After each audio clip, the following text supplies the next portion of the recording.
Jesus. ஹல்லேலூயா. கர்த்தர் நல்லவர். இந்த இடத்துல கூடியிருக்கிற ஒவ்வொரு குடும்பங்களையும் ஏசப்பாவின் நாமத்தில் வாழ்த்தி ஆசீர்வதிக்கிறோம். உங்களுக்கு சமாதானம் உண்டாவதாக,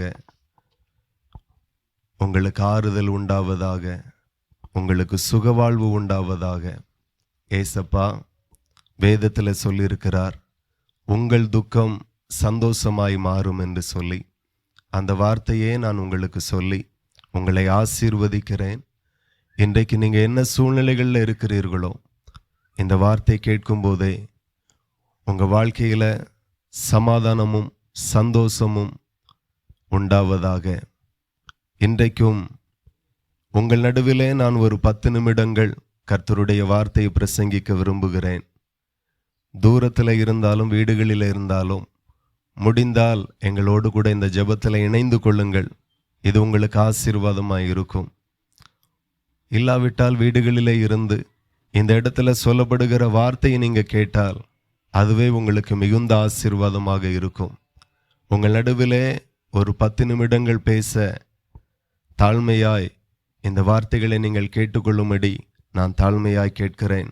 கர்த்தர் உங்களை ஆசீர்வதிப்பாராக. 2000 ஆண்டுகளுக்கு முன்பதாக இயேசு கிறிஸ்து இந்த பூமியில மனுஷனாய் பிறந்தார். அவர் பிறந்ததற்கு ஒரு 3 காரியங்கள் சுருக்கமாய் சொல்லுகிறேன். 1, பிதாவாகிய தேவனுடைய சித்தத்தை மனிதர்கள் மத்தியில் சொல்லும்படி அவர் இந்த பூமியில வந்தார். பிதாவினுடைய சித்தத்தை இந்த பூமியில ஒவ்வொரு மனிதர்களையும் சந்தித்து, பிதா என்ன விரும்புகிறார், பிதாவினுடைய சித்தம் என்ன, தேவாதி தேவனுடைய சித்தம் என்ன என்கிறதை அருமையான ஆண்டவர் இந்த பூமியில வந்து ஒவ்வொரு கிராமங்கள் தோறும் பட்டணங்கள் தோறும் அவர் போய் எங்களை மாதிரி பிதாவாகிய தேவனுடைய சித்தத்தை அவர்கள் நடுவில் பிரசங்கித்தார். இன்றைக்கு ஒவ்வொரு மனுஷனும் தேவனுடைய சித்தம் என்ன என்கிறதை நிறைய சூழ்நிலைகளில் அறியாமல் இருக்கிறார்கள்.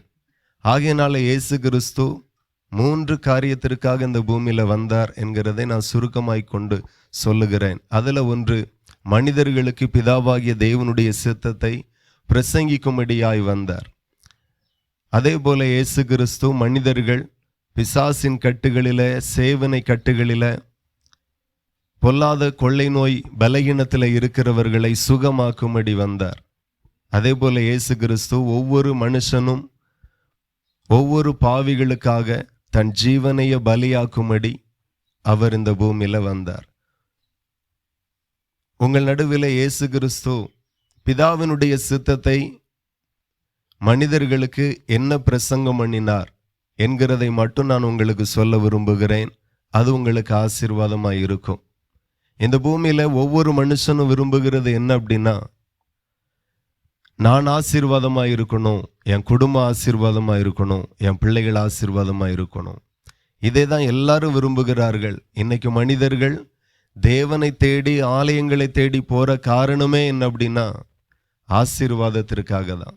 நான் ஆசீர்வாதமாக இருக்கணும், என் நோய் சுகமாகணும், என் கைகளின் பிரயாசங்கள் ஆசீர்வதிக்கப்படணும் அப்படின்னு தான் பல இடங்களுக்கு போகிறோம். பல மனிதர்களை சந்திக்கிறோம், பல பிரயாசங்களை எடுக்கிறோம், பல தொழில்களை நாம் செய்கிறோம். ஆனாலும் சில நேரங்களில் நம்முடைய குடும்பத்தில் ஆசீர்வாதமே இல்லாமல் இருக்கிறது. ஆசீர்வாதம் என்கிறது நம்முடைய சுயத்தினால, சுய பலத்தினால, அறிவினால சம்பாத்தியம் பண்ண முடியாது. ஆசீர்வாதம் என்கிறது உங்களையும் என்னையும் படைத்த தேவாதி தேவனால மாத்திரம்தான் நம்மை ஆசீர்வதிக்க முடியும், ஆசீர்வாதத்தை கொடுக்க முடியும். அப்போ ஆசீர்வாதம் எங்கிருந்து வருது, எப்படி வருது அப்படின்னா, 1 லட்ச ரூபா கொடுத்து கடையில் வாங்க முடியாது. 2 லட்ச ரூபா கொடுத்து ஏதோ ஒரு அந்நிய தேசத்தில் போய் வாங்கிட்டு வர முடியாது. ஆசீர்வாதம் எப்படி வரும் அப்படிங்கிறத ஆண்டவர் மனிதர்களுக்கு பேசினார். அந்த வார்த்தைக்கு கீழ்ப்படிந்து அதன்படி கேட்டு நடந்தவர்கள் இந்த பூமியில அதிகமாய் ஆசீர்வதிக்கப்பட்டார்கள். அதில் ஒரு 3 வார்த்தை தான் சுருக்கமாய் ஒரு 10 நிமிஷத்திற்குள்ளாய் உங்களுக்கு சொல்லி என்னுடைய வார்த்தை நான் முடிக்க விரும்புகிறேன். அதில் 1 தான் ஆண்டவர் சொன்னார். மத்தேயு எழுதின சுவிசேஷம் 5ஆம் அதிகாரம் 5வது வசனத்தில், சாந்த குணமுள்ளவர்கள் பாக்கியவான்கள், அவர்கள் பூமியை சுதந்தரித்துக் கொள்ளுவார்கள் என்று. அப்ப ஆசீர்வாதம் எங்க இருந்து வருது அப்படின்னா, அறிவிலிருந்து, பலத்திலிருந்து, சுயத்தில இருந்து, பாட்டன் முப்பாட்டன் சொத்துல இருந்து வரல. ஆண்டவர் சொல்லுகிறார், உன் குணத்திலிருந்து தான் ஆசீர்வாதம் வருகிறது என்று. இன்னைக்கு நிறைய மனிதர்களுக்கு குணம் இல்லை.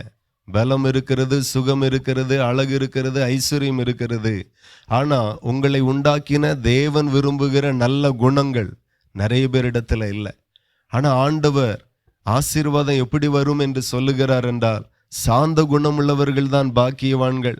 சாந்த குணம் இருந்தாலே நீங்க பாக்கியவான்களாம். சாந்த குணத்தை நீங்க பேணி காத்து கொள்ளணும். எந்த இடத்துலையும் சாந்த குணமாயிருங்க, எந்த இடத்துலையும் சாந்தமாயிருங்க. இன்னைக்கு நிறைய பேருக்குள்ளாய் சாந்த குணம் இல்லை. கணவன்கிட்ட சாந்த குணம் இல்லை, மனைவிட்ட சாந்த குணம் இல்லை, பிள்ளைகள்கிட்ட சாந்த குணம் இல்லை. பல இடங்களில நாம பார்க்கிறோம், தகப்பன் பிள்ளையை வெட்டுகிறதும், பிள்ளைகள் தகப்பனை கொலை செய்கிறதும் சம்பவங்கள் திரளாய் பல இடங்களிலே நடக்கிறது. ஆண்டவர் உங்களோடு கூட பேசுகிறார். இந்த வார்த்தையை வீடுகளிலிருந்து கேட்கிறவர்கள், உங்க இருதயத்துல வைராக்கியம் இருக்குமேயானால், கோபங்கள் இருக்குமேயானால், எரிச்சல்கள் இருக்குமேயானால், தயவா இன்றைக்கு அவைகளை மாற்றுங்க. உங்களை படைத்த ஆண்டவருக்கு இது துளியளவும் இஷ்டம் கிடையாது, விருப்பம் கிடையாது. இன்னைக்கு நிறைய ஆசீர்வாதம் நம்முடைய கையை விட்டு நழுவி போறதுக்கு ஒரே ஒரு காரணம்தான், நாம சாந்த குணமா இல்லை, வைராக்கியமா இருக்கிறோம், எரிச்சலா இருக்கிறோம். யாரும் ஒன்று பேச முடியாது.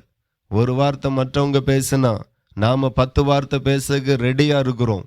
ஆனால் ஆண்டவருடைய வார்த்தை சொல்லுகிறது, கர்த்தருடைய கண்கள் பூமி எங்கும் உலாவி கொண்டிருக்கிறது என்று சொல்லி, அவர் மனிதர்களை, இன்னைக்கு கிட்டத்தட்ட உலகம் முழுவதும் 800 கோடிக்கும் அதிகமான மக்கள்கள் இருக்கிறாங்க.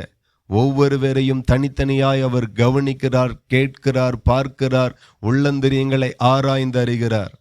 இன்றைக்கு நீங்க ஏதோ ஒரு சூழ்நிலையில இருக்கிறீங்க. உங்களை கர்த்தர் காணாதவர் போல இல்லை.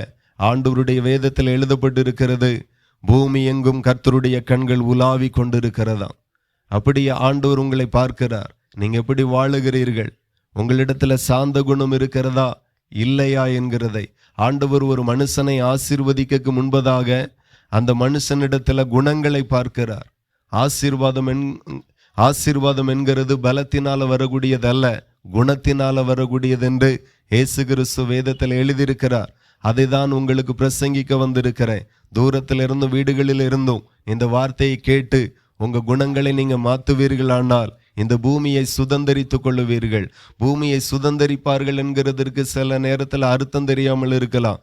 இந்த பூமியில ஒரு சொத்தை வாங்குகிறோம் அப்படின்னா, உங்க பேருக்கு வாங்குகிறோம் அப்படின்னா, அதை தான் ஒரு சொத்தை நீங்க சுதந்தரிக்கிறதற்கு அர்த்தம். இன்றைக்கு எத்தனையோ பேருக்கு வீடு நிலை நிற்கல, சொத்து நிலை நிற்கல, தோட்டம் நிலை நிற்கல, நல்ல வியாபாரங்கள், தொழில்கள், குடும்பங்கள் நிலை நிற்கல, எதையும் சுதந்தரிக்க முடியல அவர்களால. காரணம் குணம். குணம்தான் எல்லாவற்றிற்கும் காரணம். அநேகருடைய பொல்லாத குணம்தான் அநேகருடைய வாழ்க்கையில சாபத்தை கொண்டு வருகிறது. இதை சொல்லதான் பிதாவாகிய தேவன் தன்னுடைய ஒரே பேரான குமாரனாகிய இயேசு கிறிஸ்துவை இந்த பூமிக்கு அனுப்பினார். அவர் போய் ஒவ்வொரு நாளும் பிதாவினுடைய சித்தத்தை பகலெல்லாம் மனிதர்களை சந்தித்து தெரு தெருவா, இன்னைக்கு சோசியல் மீடியால ஒரு மனுஷன் ஒரு காரியத்தை பேசினா அப்படியே பரகிறது, ஒரே நாளுக்குள்ள மில்லியன் வியூஸ் போகுது. ஆனால் அன்றைக்கு அப்படிப்பட்ட எந்த சூழ்நிலைகளும் இல்லை. ஆனால் இயேசு கிறிஸ்துனுடைய சீசர்கள் பிதாவினுடைய வார்த்தையை பெற்று ஜனங்களுக்கு போதித்தார். இந்த வார்த்தையை நீங்க கேட்டு மனம் திரும்புவீர்கள், ஆனால் நீங்கள் ஆசீர்வதிக்கப்படுவீர்கள். ஆகவே ஆண்டவர் யாரை ஆசீர்வதிக்க விரும்புகிறார் என்றால், சாந்த குணமுள்ளவர்கள் பாக்கியவான்கள், அவர்கள் பூமியை சுதந்தரிப்பார்களாம். நீங்க சாந்த குணமாய் இருப்பீர்களானால் இந்த பூமியில ஆஸ்திகள் மாத்திரமல்ல, தோட்டங்கள் மாத்திரமல்ல, வேலைகள் மாத்திரமல்ல, குடும்பம் மாத்திரமல்ல, எல்லாவற்றையும் நீங்கள் சுதந்தரிக்கும்படி இஸ்ரவேலின் தேவனாகிய கர்த்தர் உங்களை ஆசீர்வதித்து நீங்கள் பெற்றுக்கொள்ளும்படி, உங்க தலைமுறைகள் அனுபவிக்கும்படி ஆண்டவர் உங்களுக்கு இரக்கம் செய்வார். அதே போல ஆண்டவருடைய வார்த்தை சொல்லுகிறது, இரக்கமுள்ளவர்கள் பாக்கியவான்கள், அவர்கள் இரக்கம் பெறுவார்கள் என்று சொல்லப்பட்டிருக்கிறது. நல்லா கவனிக்கணும். இரக்கம் என்கிற ஒரு நல்ல குணம் உங்களுக்குள்ளாய் இருக்குமேயானால் நிச்சயமாய் ஆண்டவர் சொல்லுகிறார், நீங்கள் இரக்கம் பெறுவீர்கள் என்று சொல்லி. நீங்க ஒரு மனுஷனுக்கு இரக்கம் செய்வீர்கள், ஆனால் உங்களுடைய இரக்க குணத்தை பார்க்கிற தேவனே உங்களுக்கு இரக்கம் செய்வார். மனுஷனுக்கு இரக்கம் செய்கிறது நாம கொஞ்சம்தான் செய்வோம். ஆனா கர்த்தர் அந்த இரக்க குணத்தை பார்த்து உங்களுக்கு அவர் இறங்கும் போது பெரிய காரியத்திற்கு ஆண்டவர் இரக்கம் செய்வார், நல்ல காரியத்திற்கு இரக்கம் செய்வார். இந்த பூமியில தேவனுடைய இரக்கம் என்கிறது நமக்கு ரொம்ப ரொம்ப வேண்டும். ஒரு இடத்துல இருந்து பைக்கில் போகிறோம், காரில் போகிறோம், ட்ரெயினில் போகிறோம், விமானத்தில் போகிறோம்.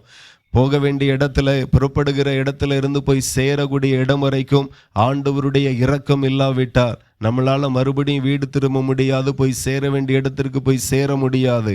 ஆகவே ஆண்டவர் சொல்லுகிறார், இரக்கமுள்ளவர்கள் பாக்கியவான்கள், அவர்கள் இரக்கம் பெறுவார்கள் என்று சொல்லி. இன்னைக்கு எத்தனையோ மனிதர்கள் தெருக்களில் போகிறாங்க, எத்தனையோ வாலிப பிள்ளைகள், பெண் பிள்ளைகள் போகிறாங்க. பல தீங்கு அவர்களுக்கு சம்பவிக்கிறது. ஆனால் நாம இரக்க குணமாய் இருப்போமே, ஆனால் இரக்கத்தை பார்த்து நம்முடைய பிள்ளைகள் எந்த இடத்துக்கு போனாலும் அந்த பிள்ளைகளுக்கு பெற்றோர்களுடைய இரக்க குணத்தை ஆண்டவர் நினைத்தருளுவார். பெற்றோர்களுடைய இரக்க குணத்தை ஆண்டவர் ஞாபகப்படுத்துவார். இவர் இந்த பிள்ளையினுடைய தகப்பன் அல்லவா இரக்கமாய் இருப்பான், இந்த பிள்ளையினுடைய தாய் அல்லவா இரக்கமாய் இருப்பாள். ஆகவே இந்த பிள்ளைக்கு நான் தயவு செய்யணும், இரக்கம் செய்யணும் என்று சொல்லி எந்த தீங்கும் அந்த பிள்ளையை சூழ்ந்து கொள்ளாதபடி கர்த்தரே அந்த பிள்ளைகளுக்கு அடைக்கலமாய் ஆதரவாய் இருப்பார். ஆகவே இரக்க குணம் என்கிறது அவ்வளவு விசேஷமானது. இதை சொல்லதான் இயேசு கிறிஸ்து இந்த பூமிக்கு வந்தார், அநேக இடங்களில் பிரசங்கித்தார். இன்றைக்கும் சபைகளில ஆண்டவருடைய வார்த்தை இதைதான் அதிகமாய் போதிக்கப்படுகிறது. சில நேரம் நாம கவனிக்காம விட்டிருப்போம். மறுபடியும் ஆண்டவர் இந்த வார்த்தையை கொண்டே உங்களோடு கூட பேசுகிறார். தயவாய் கேட்டு மனம் திரும்புவீர்கள். ஆனால் யாருடைய இருதயமும் கடினமாய் இருக்க வேண்டாம், வைராக்கியமாய் இருக்க வேண்டாம், எரிச்சலாய் இருக்க வேண்டாம், பகை உணர்வோடு கூட இருக்க வேண்டாம். ஆண்டவர் உங்களை பார்த்து கொண்டிருக்கிறார். இரக்க குணமாய் நீங்க இருப்பீர்களானால் கர்த்தர் உங்களிலே சந்தோஷப்படுவார். இயேசு கிறிஸ்து இந்த பூமியில வரும்போது மிகுந்த இரக்கம் குணமுடையவராய் இருந்தார். 38 வருஷமா வியாதி படுக்கையோடு கூட இருந்த ஒரு வியாதிசன் அண்டையில போய் சுகமாக விரும்புகிறாய் என்று சொல்லி கேட்டு அந்த வியாதிசனை சுகமாக்கி ஆசீர்வதித்து அனுப்பினார். ஜாதியை பார்க்கல, மதத்தை பார்க்கல, ஊரை பார்க்கல, நிறத்தை பார்க்கல. யார் பலகீனப்பட்டு கிடக்கிறார்களோ, வியாதிப்பட்டு கிடக்கிறார்களோ அவர்களிடத்தில் அவரே சுயமாய் கடந்து போய், அந்தஸ்தை பார்க்காமல் அவரே கடந்து போய் அந்த மனுஷனை விசாரித்து அன்பு செலுத்தி இரக்கம் செய்து அற்புதங்களை செய்தார் இயேசு கிறிஸ்து. ஆகையினால அவர் இரக்கமுடையவராய் இருக்கிறார். ஆகவே அவரால் படைக்கப்பட்ட, சிருஷ்டிக்கப்பட்ட நீங்களும் இரக்கமுடையவர்களாய் இருப்பீர்களானால் ஆண்டவர் சொல்லுகிறார், இரக்கமுள்ளவர்கள் தான் பாக்கியவான். அப்போ ஆசீர்வாதம் எப்படி வருதுன்னா பலத்தினால வரல, பராக்கிரமத்தினால வரல, பாட்டன் முப்பாட்டன் சொத்துனால வரல. இரக்கம் சுபாவம் ரொம்ப முக்கியம். ஒவ்வொரு நல்ல சுபாவத்தையும் காத்துக்கொள்ளுங்க, ஒவ்வொரு நல்ல சுபாவத்திலையும் வளருங்க, பிள்ளைகளையும் அப்படியே வளர்த்துங்க. நிறைய பெற்றோர்கள் பிள்ளைகளுக்கே சொல்லி கொடுக்கிறது, அடி வாங்கிட்டு வரக்கூடாது, எவனா இருந்தாலும் அடி கொடுத்துட்டு வா, பிறகு பார்க்கலாம். நாம் யார் தெரியுமா, எந்த மதம் தெரியுமா, எந்த ஜாதி தெரியுமா, நம்ம குடும்பம் யார் தெரியுமா, இப்படியே சொல்லிதான் சிலர் பிள்ளைகளை வளர்க்கிறது. ஆனால் ஆண்டவர் வானத்தையும் பூமியும் படைத்த கர்த்தர் உங்களை குறித்து, உங்க பிள்ளைகளை குறித்து என்ன விரும்புகிறார் என்கிறது நீங்க அறிந்து பிள்ளைகளை வளர்ப்பீர்களானால் நிச்சயமா அந்த பிள்ளைகள் மிகுந்த ஆசீர்வாதமாய் இருக்கும், அந்த பிள்ளைகளுடைய எதிர்காலம் ஆசீர்வாதமாய் இருக்கும் என்கிறதை நான் தாழ்மையாய் தெரிவித்துக் கொள்ளுகிறேன். பல ஆயிரம் வருடங்களுக்கு முன்பதாக ஆண்டவர் இந்த பூமியை அழித்தார் என்கிற ஒரு வரலாறு வேதத்தில் ஆதியாகமம் 5வது வசனத்துல சொல்லப்பட்டிருக்கிறது. மனுஷனுடைய அக்கிரமம் பூமியில பெருகினதென்றும் அவன் இருதயத்தின் நினைவுகளின் தோற்றமெல்லாம் நித்தமும் பொல்லாததாய் இருந்ததென்றும் கர்த்தர் கண்டு இந்த பூமியை அழித்தாராம். அப்போ தேவனுடைய கோபம் ஒரு மனுஷன் மேல, ஒரு குடும்பத்தின் மேல, ஒரு ஊர் மேல, ஒரு கிராமத்தின் மேல ஏன் வருகிறதென்றா மனுஷனுடைய அக்கிரமம் பூமியில பெருகுது. அவனுடைய இருதயத்தின் நினைவுகளும் தோற்றங்களும் நித்தமும் பொல்லாததாய் இருக்கிறதை கர்த்தர் காண்கிறார். அப்போ ஒரு மனுஷன் மேல தீங்கு வருகிறதென்றா அவனுடைய நினைவுகளை முதலாவது பார்க்கிறார். ஒரு மனுஷன் மேல சாபம் வருகிறது என்றால் அதற்கு காரணம் கர்த்தர் அவனுடைய இருதயத்தை பார்க்கிறார், நினைவுகளை பார்க்கிறார். இன்றைக்கு இந்த பகுதியில் இருக்கிற உங்களுடைய நினைவுகள், இருதயத்தின் தோற்றங்கள் எல்லாம் எப்படி இருக்கு என்று சொல்லி கவனித்து பாருங்க. எத்தனையோ பேர் கொலவரியோடு இருக்கிறோம், எத்தனையோ பேர் எரிச்சலோடு இருக்கிறோம், எத்தனையோ சூழ்நிலைகள் வஞ்சிக்கிறவர்களாய் இருக்கிறோம். இப்படியெல்லாம் இருந்துன்னா தலைமுறைகள் பாதிக்கப்படும். ஆகையினால மனம் திரும்புங்க, கர்த்தர் உங்களை நேசிக்கிறார். ஒருவேளை இந்த வார்த்தைகள் எல்லாம் எனக்கு தெரியாது, ஆகையினால எனக்கு இஷ்டம் போல வாழ்ந்துட்டேன், நான் என் நண்பர்களை பார்த்து வாழ்ந்துட்டேன், என்னுடைய குடும்பத்தை பார்த்து வாழ்ந்துட்டேன், எனக்கு எப்படி தோணுதோ அப்படியே நான் வாழ்ந்துட்டேன் என்று சொல்லி நினைப்பீர்களானால், இப்பொழுது ஆண்டவருடைய வார்த்தை நான் உங்களுக்கு சொல்லுகிறேன். பாவத்தை மறைக்கிறவன் வாழ்வடைய மாட்டான், அவைகளை அறிக்கை செய்து விட்டு விடுகிறவன் தேவனுடைய இரக்கத்தை பெறுவானாம். இப்பொழுதே உங்களுக்குள்ளாய் இருக்கிற எரிச்சல்கள் மாறுவதாக. சாந்த குணத்திற்குள்ளாய் நீங்க கடந்து வாருங்க. நிச்சயமா அது நிமித்தமாய் கர்த்தர் உங்களை அபரிதமாய் ஆசீர்வதிப்பார்.